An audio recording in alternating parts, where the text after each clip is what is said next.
Great. Which brings us to our final talk. I did get told on the Slack that my microphone was a little bit low, so I've increased the volume. Hopefully that's a little bit better. But our final talk is a really topical talk tonight for Australia as well. It is looking at contact tracing, and specifically, it's not in the title, but it has it in the abstract, the COVID Safe app and some of the vulnerabilities around that. And it is by Jim Mussared. And Jim works on the MicroPython project and is one of the authors of MicroPython's Bluetooth implementation. Before that, he worked in a high school computer science education at Grok Learning Distributed Systems and Cloud Storage at Google Australia, and also industrial process control and monitoring systems at ISS Group. So let's give a virtual welcome to Jim, and he can take over.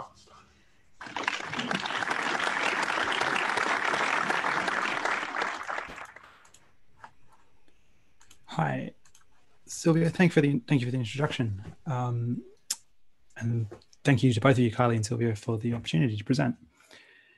I'm based in Sydney, so I'd like to acknowledge the Gadigal people of the Eora Nation, the traditional custodians of this land, and pay my respects to their elders, past and present.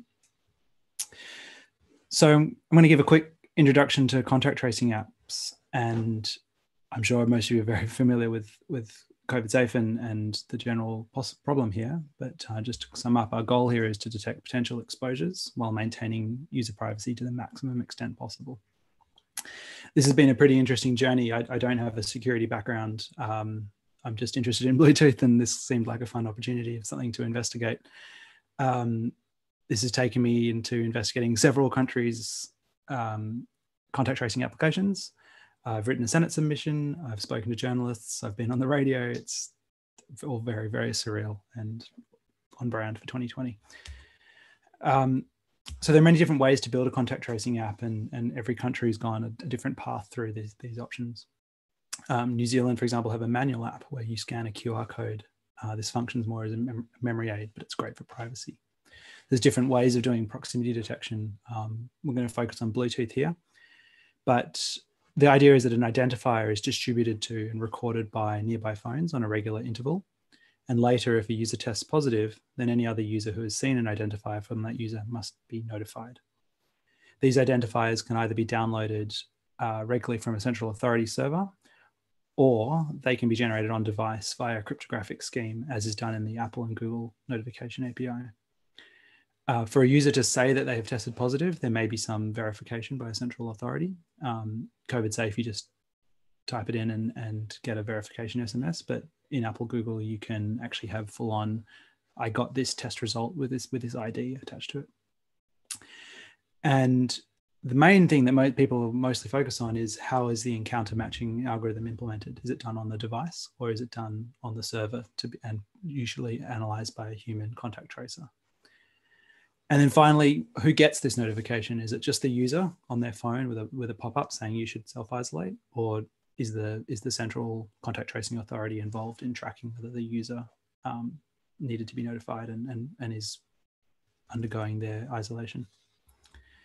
So specifically COVID Safe, on first install, the user provides their name and phone number to the server. In exchange, they get an authentication token. Every 2 hours, the app downloads a new temp ID. And this is the ID that they distribute to other phones nearby. These temp IDs are encrypted by a key that's known only to the server. And once decrypted, they map back to that user's record in the database, we imagine. Unfortunately, the details of this encryption process are not known. And this would be a really good thing to have access to and understand more about how this side of the system works. Once a user tests positive, any temp ID recorded by that device uniquely identifies a possible contact, I should say. So the full database of recorded temp IDs is then uploaded to the server. The server can then decrypt these temp IDs and turn them into name and phone records. And this data set of name and phone encounters is analyzed by a contact tracer. In contrast, the Apple Google Exposure Notification API, which I'm just going to call the Exposure Notification API, has a process where no initial registration process happens and no PII is collected from the user. But every day the device cryptographically generates a temporary exposure key. This is used throughout the day to generate further rolling proximity identifiers, and these are the things that are broadcast to nearby devices. But the key thing is that if you know the temporary exposure key, you can generate all of the rolling proximity identifiers that would be distributed by that phone in that day.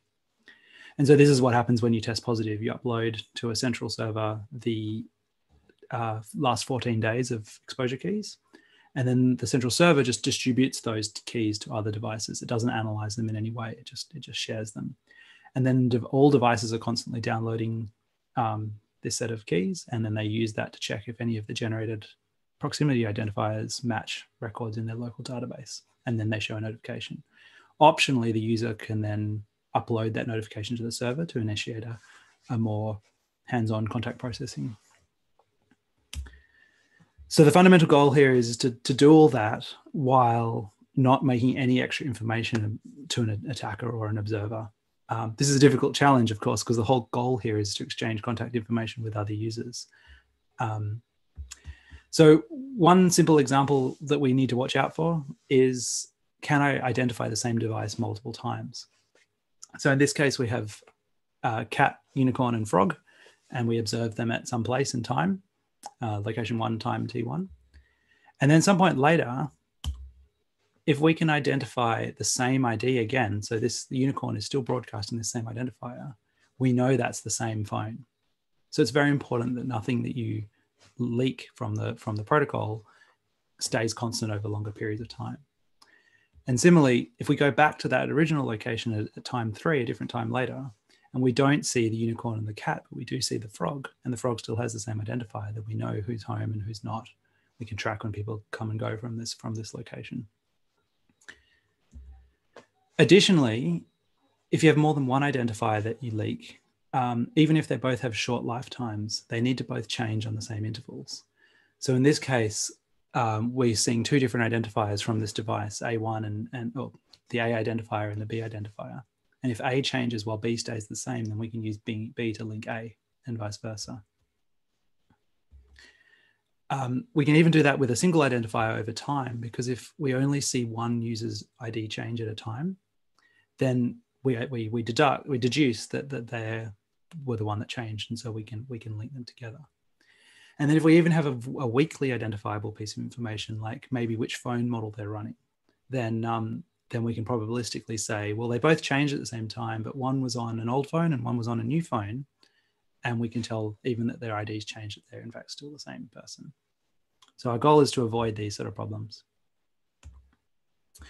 Very quickly, an overview of how Bluetooth works, because it'll be relevant to the issues that we're going to discuss in this app. So Bluetooth Low Energy was introduced as part of the Bluetooth 4.0 specification. It coexists with classic Bluetooth and shares the same 2.4 gigahertz ISM frequency, but it's otherwise completely different from the radio up. In BLE, the 2.4 gig band is broken up into 42 megahertz channels. It uses GFSK modulation, which is Gaussian frequency shifting. It's basically a digital equivalent to FM radio. In fact, this whole thing works just like having 40 FM radio channels. It's short range, and devices are identified by their 6-byte MAC address, which is much like Ethernet. And it's this Bluetooth MAC address where we see our first identifier. Like Ethernet, Bluetooth devices have fixed MAC addresses, and these are assigned by a central authority. This is known as the public or the identity address. And this would be a disaster for privacy, because we just see the same device by its same MAC address all the time. But fortunately, Bluetooth has an alternate address that you can use called your random private resolvable address. And this is cryptographically generated from your identity address using a key known as the IRK, identity resolving key. And basically, if you know the identity resolving key, then you can turn a public address into a private address and vice versa. And this process is what pairing and bonding is about. So when I pair 2 devices together, they exchange their resolving keys. And then in the future, any random address that I see from that device can be turned back into its identity address. And so that's how my headphones remember my phone or something like that. What we see with COVID Safe is that it doesn't do pairing and bonding. It's just a quick exchange of data with no intent of making a future connection. So it entirely operates with the random resolvable private address. And so there's no long-term tracking here, but it's important that the MAC address even though it lives for a short amount of time, it doesn't change as the same interval as other identifiers, as we'll see. So it can actually be used to link those identifiers together. In Bluetooth, there are 4 roles, and devices act in some subset of these 4 available roles. Broadcasters send short, undirected advertising payloads, round robin on 3 specially reserved channels. Observers constantly rotate between these 3 channels and listen for these payloads, allowing them to discover other devices. Apps can do both of these roles while in the background on iOS and Android. However, the app level API for the broadcaster role is severely restricted on iOS, but only while backgrounded. And so unfortunately, this prevents its use for contact tracing apps. But the Apple Google exposure notification API gets around this because it's a system app and can use these roles entirely for exchanging of data. And so that is how the Apple Google notification API exchanges data. So then finally, we have additional roles, peripheral and central. So peripheral is a device that can be connected to and it advertises its presence via the broadcaster. And a central uses the observer role to discover other peripherals and then connects to a peripheral. Once connected, you hop over the 37 remaining channels, and these 2 roles are unrestricted on Android and iOS, even while backgrounded. So once a connection has been established between a peripheral and a central, they exchange data over a thing called the generic attribute profile, which is a client server where the server exposes a set of services, each containing characteristics with metadata in the descriptors. Think of the server as the way that the features of a device are exposed. So for example, a temperature sensor would have an environmental sensing service, and it would have a temperature or humidity or wind direction characteristic. And so it's via GATT that the non-Apple Google contact tracing apps work. They exchange data over a characteristic value. So at this point, that's about all I knew. I mean, I do this professionally, but there's not that much more to Bluetooth. Mostly it's about figuring out how the APIs work and using that in a useful way. And so when COVIDSafe was released, I thought I'd take a look and figure out how the payloads work and things like that. And so the only, if you have one takeaway from this talk and you're interested in Bluetooth, the tool that you need to install on your phone is called NRF Connect. It's from Nordic Semiconductor, who are a big player in the chipset market for Bluetooth. And so this app lets you scan for nearby devices. So it's the observer role looking for broadcasters. And we see here, I can see 4 devices, and it knows by their MAC address what because of the central authority, what make they are, but it's actually for the top and the bottom device, it doesn't know. So that's why it's got the Bluetooth logo. But there is one of these devices, I promise you, is a Android device running COVIDSafe. And we know it's running COVIDSafe because normally Android devices are actually invisible to Bluetooth. They don't advertise. So already our presence is being made visible. So I'm going to expand the Android device here. And so the MAC address 553E. And we can see its advertising payload. So the kind of weird thing here is it's telling us that it's made by Withings, who manufacture like smart scales and health and fitness devices. And it's got this extra data attached to the manufacturer. Weirdly, hex 313033 is kind of all ASCII hex 0 to 9 A to F range. So that's kind of weird. And then it also has this service UID. And so the service identifies what GATT service this server will expose when we connect to it. And if you look up the specification, B8, 2A, B, etc., is the COVIDSafe service. So we're going to connect to this device, and we'll see the list of services that it supports. NRF Connect doesn't know what this service is, but it'll show its characteristics. And then we can issue a read for this characteristic value. I've somewhat obscured the data here. I don't think it's that important that you can't see my trace ID, but this is what the payload that's exchanged by COVIDSafe looks like. And so the first thing that jumped out to me here, and unfortunately this is a newer version of the protocol and it doesn't have this anymore.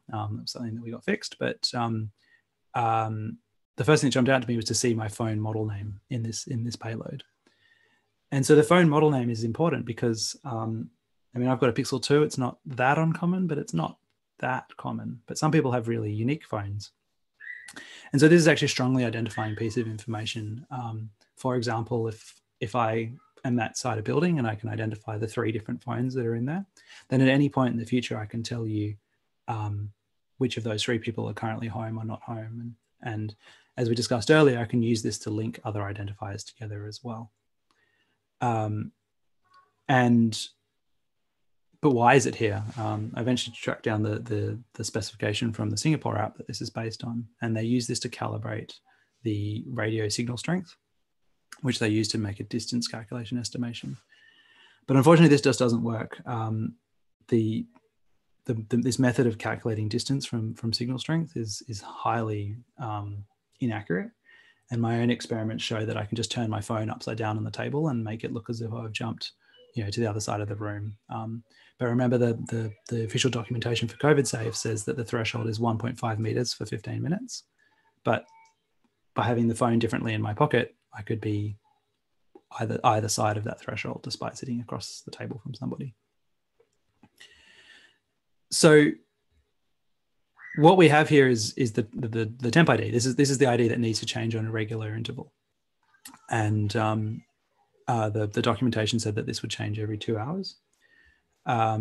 So let's test that. So I work on MicroPython in my day job, and so that's the easiest Bluetooth I know how to use because I'm familiar with it. But it's quite easy to write a little script to run on a dev board that constantly connected to my phone, recorded the resolvable public address, recorded that manufacturer data that we saw earlier, and the device model and the temp ID payload. So this is an old temp ID payload from the first version.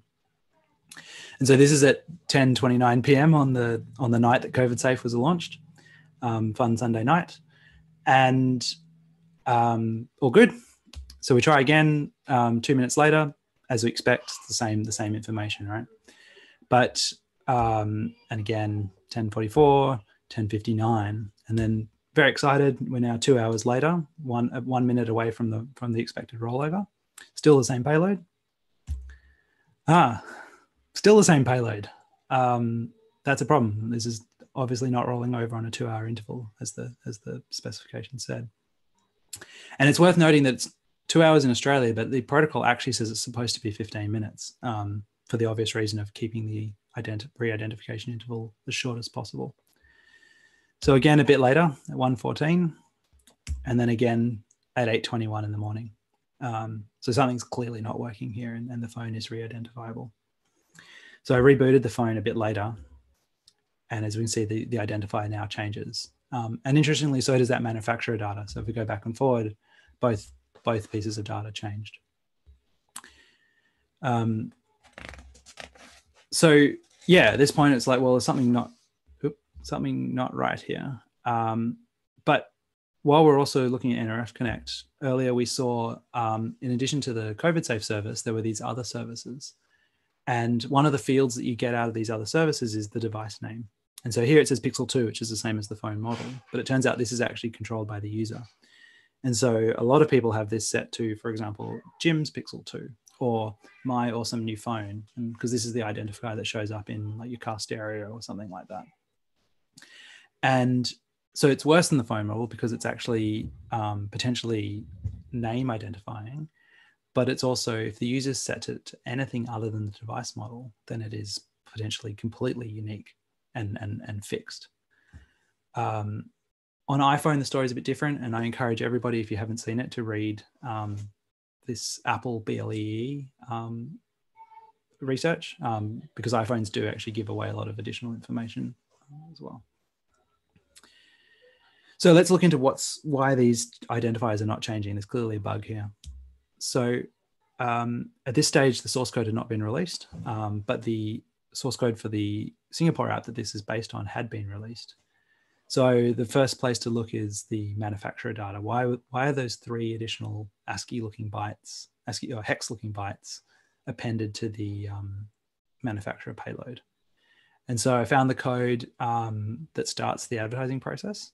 Amazingly, that comment on the first line there is one of the only comments in this entire code base. And this all looks fine every time we start advertising, and I've checked in other places that this happens every few minutes. We generate a new data payload. So first of all, we generate some random data, and that is those 3 bytes that we see.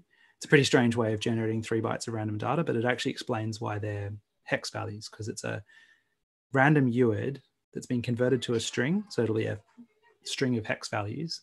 We take off a few bytes off the end of it, and then we append that into the manufacturing data. And this 1023 in the middle is Withings' manufacturer ID. I have no idea why they're using that. So that all looks fine. We should be getting a new identifier. But instead, so I disassembled the Australian app, and this is the exact same code. This is actually when the open source was released instead, but the disassembly showed the same thing. But notice the difference is that where we used to just always generate data, we now only do it if data is null. And data is a member of this class, and that class lives for the lifetime of the app. So this code has been changed somehow to always use the same identifier.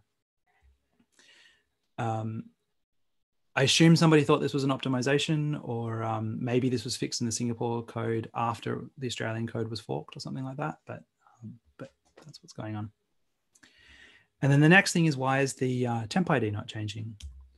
So this is the code that handles a read of that characteristic value. So we get an incoming read request, and we check that we have a valid temp ID, which is the checking if the context is valid. And then there's this map, a read payload map, that caches the payload by the address. And this is pretty strange, because what it actually does is completely recompute the payload and then try and get an entry from the cache. And if it's not there, it stores this new value. But if there is an entry, then it throws away the new value that it's just generated and uses the cache value instead. And this cache is done by device address. And then finally, when a write happens later, when we write back our own temp ID to the device, we call save data saved, and then save data removes this entry from the cache. And so this is the hint, is that although phones always use their resolvable random private address, my little dev board running MicroPython is actually using a fixed address. So almost completely by accident, I found this. Immediately, if I change my device to use a random address, then the problem went away. But an attacker can choose that and use whatever address they like, so they can take advantage of this. So the code was working in terms of fetching new temp IDs, but an attacker had a way to control it and make it always see the same one.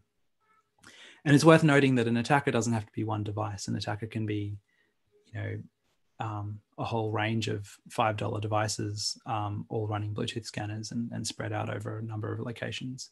And they can all share the same MAC address if they want. They shouldn't, but an attacker can do that. So this is, I guess, where it got interesting. I tried to figure out what to do about this because this felt important to me.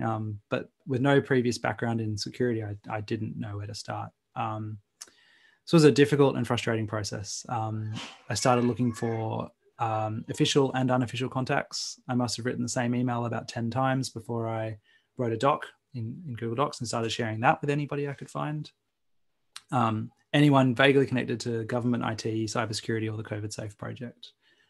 Friends of friends who I knew worked at companies that were associated with this project and things like that.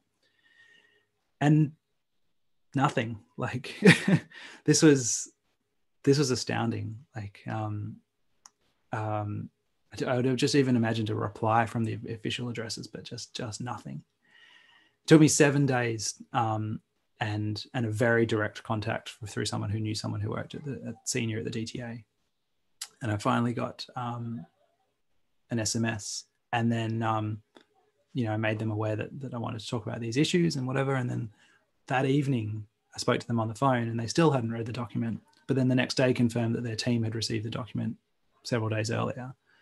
So it didn't feel to me that, I mean, they had other priorities, right? They shipped an app in 3 weeks, or in a small amount of time, and it must be very hard to triage reports after a launch to the target of several million Australians. But it didn't feel to me like these issues were serious, and unfortunately, I was excited when an update was released later that night, but it only changed the graphics and the status icon, not a single fix to the Bluetooth protocol or any security stuff. And then finally, these issues were fixed 10 days later, so several weeks after launch.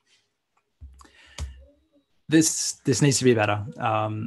So for next time, I'm sure everybody who's in this meetup knows this already, but there needed to be a security contact at launch. They did later add a security contact, but it was called support at. And so I think that was probably a little bit confusing, but finally it was changed to be security at COVIDSafe. And the source code should have been released before the launch even, for public analysis, and these sort of bugs could have been found. One of the most frustrating things for me over the past 8 weeks has just been coordinating the bugs. Because I made a bit of a fuss at the start, I became the person that people wrote to. So all sorts of random people have reached out to me to talk about bugs in COVIDSafe, and I've sort of been the one that's coordinated getting them investigated and getting to the bottom of the Bluetooth issues and stuff like that, and then using the contact that I'd made at DTA to get them looked at. There should be an SLA on responses. Like if you send an email to security at, you should get an email in 24 hours, and they should start talking to you about disclosure and all the sensible things that happen in a security incident. Service, there should be a bug bounty, and then services like Bug Crowd or Disclose or HackerOne, I think the other one is called, and from the start, this app should have engaged with experts. There are amazing people in Australia, people like Vanessa Teague who are cryptography and security experts and things like that. But also the other things like forming a community and how to engage with open source and stuff like that. There are really great people that they could have spoken to, and people with Bluetooth experience, people with a lot more Bluetooth experience than me, who could have made this a bit more. There's things that you'd know what to test for, and that would have been really good advice to have received.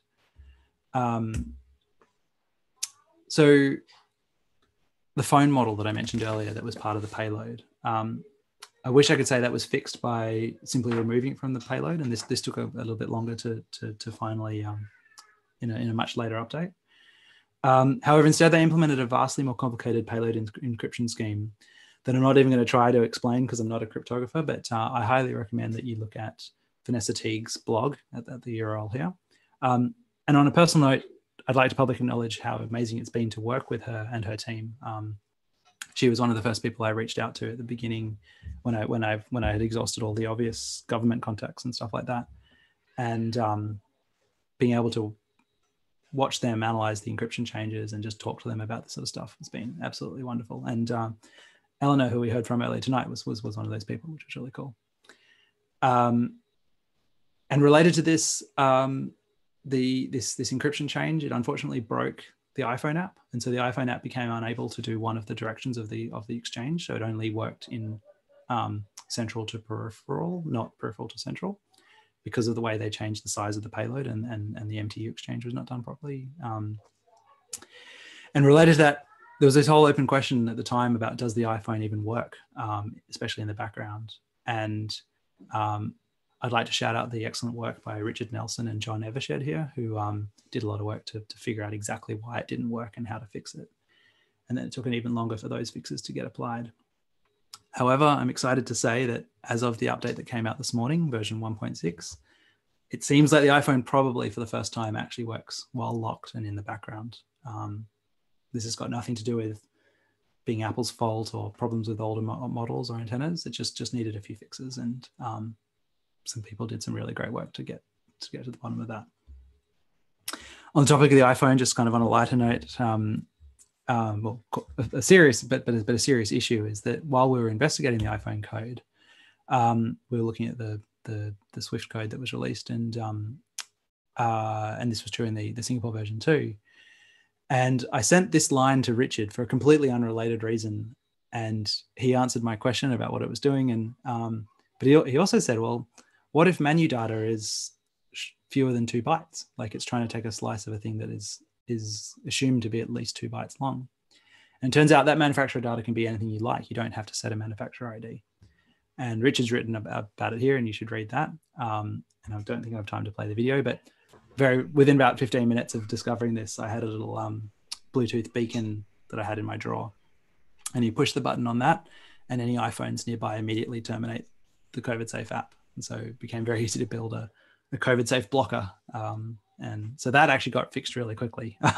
They got Richard got a spot on Sunrise and on the telly, and they did respond a lot more quickly to that. And I think it was good that we already had established the contacts with the DTA through the other bugs, but it was good to leverage that. So through a lot of new friends that I've made in this process, somebody introduced me to a person named Alwyn Tu at the Australian National University, and he had independently discovered I think all of the issues that we've talked about so far. But they said, "Oh, you'd be interested in chatting to him," and he had this interesting thing that he'd just noticed, and between the two of us, we then spent a large chunk of the next couple of weeks investigating this further. His work's amazing. The discoveries that he's made have been absolutely fascinating. So remember at the beginning, I was talking about this public address and private address and the resolving key that's used to convert between them. And so once the pairing process happens, you can then permanently identify that device by its identity address. So you need to make sure that you can't pair with COVID Safe. And you may have noticed, if you've installed a later version of COVID Safe, that there's a message on the home screen that says, COVID Safe does not send pairing requests. And so that's Alwyn's fault, I guess. So now this is what the CVE is all about. So normally, if you're familiar with how pairing works on a Bluetooth device, you get a prompt saying, please enter this code, or is this the device you're trying to connect to? But if the user were to click yes to that, then they've now exposed their ROK and their identity address, and they become permanently trackable. But what Alwyn discovered is that you can make this happen silently on Android. So this is just a quick demo of how this works. So from NRF Connect, I can initiate the pairing process to a phone running COVID Safe. And COVID Safe pops up and says, would you like to pair? And so hopefully a user would not click on that, but they might. And here's the iPhone equivalent. It's pretty convincing. And at the time, the iPhone app had to be in the foreground to work. So that might have worked. But I realized that, of course, you can control the text on here, which is why it says COVID Safe rather than anything else. And then I realized that you can turn off what's the man in the middle attack protection, which is why there's the passcode shown here. So we had a pretty convincing request, and if the user clicks pair, then it's all over. But Alwyn figured out how to make it happen silently. And so the way this works is, rather than sending a pairing request, what you do is you pretend that the read required more authentication. So the attacker on the right connects to the phone on the left running COVID Safe in central role. And, other way around. The attacker says that it is running COVID Safe as a peripheral. The central on the left connects to it and attempts to read the tracing characteristic. And then the attacker says, you don't have permission to that characteristic. And so the central says, well, I trust you because I connected to you, so I'd like to pair with you. And then the peripheral says, yep, but no passcode, none of that nonsense. And so the central says, sure, no worries. Here's my IRK. And then it's all over at that point. You can now permanently identify that device. But what do you do with an IRK? Like, how do I use that to track the device in the future? Like, what if they uninstall the app or whatever? It turns out the phones will always respond to a ping on their identity address. So once you know their IRK, you once off get their identity address, and now you can ping it. So I can always ask, is this device currently near me? Which is enough to do all of the attacks that we've talked about so far. But what else can you do with an identity address? And so it turns out somebody left a very, very helpful 2-star review in the Play Store 2 days after launch. I'd love to know what they think a 1-star review deserves, but this CVE is it's called Blue Frag, and it is a heap vulnerability in the system Bluetooth service on Android in the way that it does packet reassembly. Just like IP, you can do Bluetooth packet fragmentation. And all you need to know is the identity address of the phone to initiate it. That page that was linked to has a demo way to reproduce the exploit, and as you can see, it works. So they don't publish the full exploit, which has got a ROP chain to do code execution in a system service, but we were able to demonstrate that at least it worked for crashing the service. But also there's a demo that allows you to leak data out of memory and things like that, and that all works fine. So this affects only versions of Android up to 9.0, but that's still the vast majority of Android phones out there. But then finally, one more thing that you can do, not just with the identity address, but because we've successfully paired with the phone, is that after you've done that exchange, you can then tell Bluetooth, oh, by the way, I'm a keyboard now. And the phone will happily then allow you to be connected as a keyboard and send arbitrary key presses and remote control of the phone. And we've tested this with keyboards and also with headphones and headsets. And you can do you can play, pause the music and all that sort of stuff. Extremely fortunately, it doesn't also let you access the call log or the contact list. That will prop up another pairing prompt. But it's just another pairing prompt, right? Yeah, so there's a social engineering side to that. So this is pretty scary. And yeah, maybe it's a fairly targeted attack, but this existed in COVIDSafe from launch, and was fixed 2 weeks ago. In fact, Alan and I weren't able to come up with a fix for this, but the COVIDSafe team did implement a fix using reflection, and basically on Android, the library that you link against, the SDK that talks to the system services, is itself written in Java. So you can use reflection to modify its state. And so they trick the Android SDK into thinking that the pairing has already happened silently, and then it doesn't try and do it again. If you think this sounds pretty dodgy, yes, it is, but it's actually a really common thing that apps do on Android. And Google have a whole process for how to allow apps through the store, even when they're doing these sorts of things. It's called graylisting. The fix seems to work, which is really good. And so that was released in version 1.0.18, which was just over 2 weeks ago. We do have, unrelated to this particular issue, we do have another way of getting the identity address, but we haven't released the details of that yet. But it was actually fixed today, so that's good. So they won't go into the details of that. It's really important to ensure that you get the updates to this app to get these fixes. So there's several fixes that we've talked about, plus the functionality fixes to iPhone. I should mention as well that Vanessa Teague's team looked a lot into the encryption, and there was a bug associated with the way that works on Android with concurrency, and that could lead to corrupt Trump IDs and failure to trace, and possibly makes the app stop working properly. That was also fixed today. However, what we've discovered is that the app doesn't necessarily auto-update. And we think the reason for this might be something to do with the fact that it's running in the background, but it's very, very active. And so in the same way that an auto-update won't happen on your podcast player while you're playing a podcast, I think possibly that Google Play Services is not auto-updating COVIDSafe because it can't find a time to schedule the update.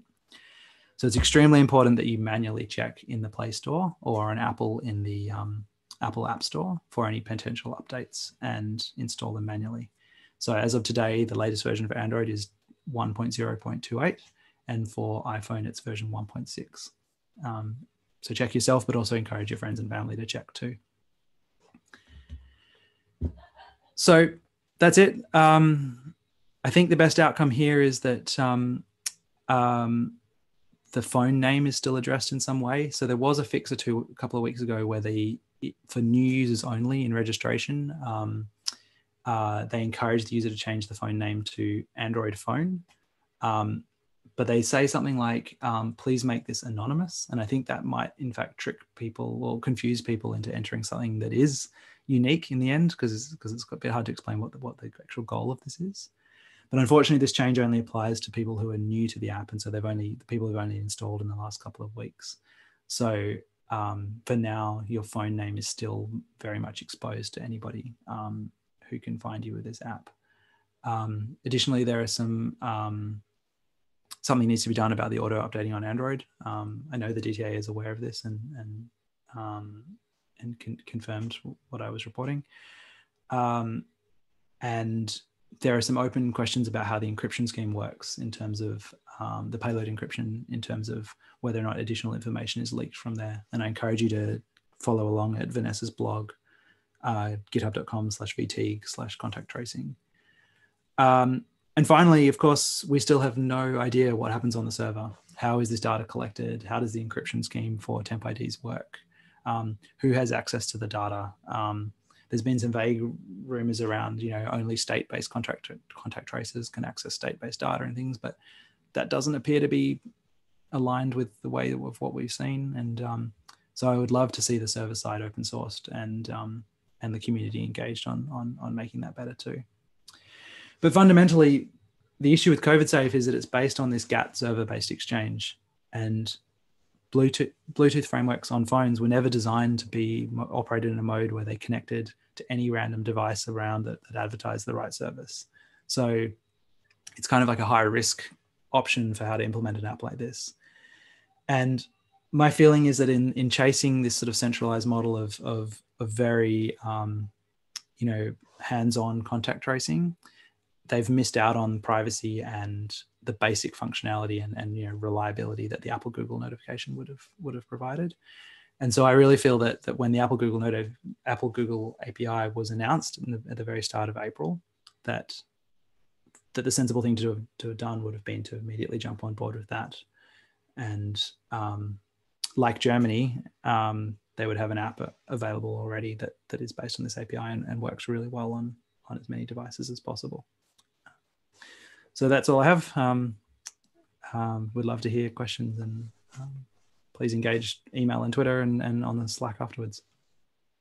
That was great. Yeah, very good. Very busy on the Slack actually during your talk. A lot of people commenting, and there wasn't actually a lot of questions, but a lot of support and a lot of ongoing commentary as well. Yeah, it was great. There were a couple of questions. I asked for questions. Everyone was very impressed with all the work you did. There was one question in particular. I'm not quite sure if it's been answered, but it's so the Blue Frag vulnerability, are all Android devices can be patched for this, or are there limitations on some devices that can't update to the latest Android 10 or whatnot? Right now, it's only patched in Android 10. If you read the details by the author, there is something in Android 9, but I think they found a workaround for that or something. I forget. It's been a while since I looked at this, but yeah, basically Android 10 safe, but Android 9 and below have issues here. Yeah. Okay. And then I was just wondering, commenting on how much time you spent on and I think maybe added to that and said, can you ask him if he sent DTA an invoice for his hours? There's a lot of time spent. We're in COVID-19 is no joke, right? Like it's yeah, absolutely. Contact tracing is really important, and absolutely. Kind of my frustration here is that I've had some very interesting conversations with people over the last 8 weeks, people from all sorts of different areas, and I need to be really clear, right? Like I'm a computer programmer who's interested in how radios work, and I'm not an epidemiologist, and I'm not a contact tracer or a politician or any of that, right? But from a purely and so there's a really good question. So Seth Lazar asked a really good question in a conversation piece about should we be letting Apple and Google set the policy for how we do contact tracing? And yeah, like no, we didn't vote for Apple and Google. We you know, for better or worse, we voted for our government, and we should be letting them set the policy. But unfortunately, in this case, the technical side of this is really important too. And the approach taken by COVIDSafe is not the best, and we traded off having a thing that worked well for a thing that didn't really work that well at all. And we're very lucky in Australia because thanks to the amazing public health teams in the state-based public health teams and a lot of very, very dedicated and passionate people, the pandemic has been really well managed in Australia. And so to a certain extent, I'm happy to help, right? Like I'm happy. I genuinely can walk away from this feeling that thanks to this work, COVIDSafe works better. It's not the app I would have designed, and it's not the app I would have chosen, but other people, Richard and Jeffrey and John and Vanessa and countless others have done really good work here. And so very, very grateful to all of those people. Yeah, it's true. I've not done a lot of work in the last 8 weeks. There's one more question here from Casey, who actually said, when you got connected to DTA, what was the appetite for future security feedback? Like, were they happy, encouraging, or did they see more inconvenience not wanting feedback for future engagements, I guess? It's hard. I mean, I don't know these people, and so, you know, conversations over email and phone are a bit tricky. I did have a very, very poor interaction very early on with somebody from one of the third-party firms who had audited the app, and you know, was told something like, "You're not the only kid with a disassembler," and they were too busy for polite emails. You know, get on with it. And but the DTA themselves, I think the thing I would love to see in the future is what I said earlier: respond to emails quickly and acknowledge that the bugs exist, and but more importantly, encourage a discussion around what to do about these bugs. So, like, I understand things take time to fix, although a lot of them were very small one-line changes, but engage on things like disclosure and what the responsibilities are and things like that. I mean, based on the earlier comment, I would have really loved a bug bounty, and not just because I want the money for it. It's because by establishing something like a bug bounty, you are forced to think about what the process for how people report issues is.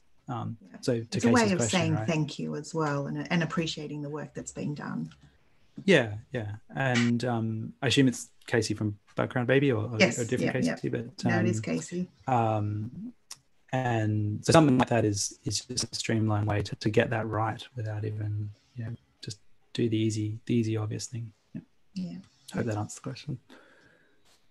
Awesome. And I think there's lots of people just sort of chatting now and agreeing with you in the chat. Probably if you have some time after the talk to head over to the chat and talk to people.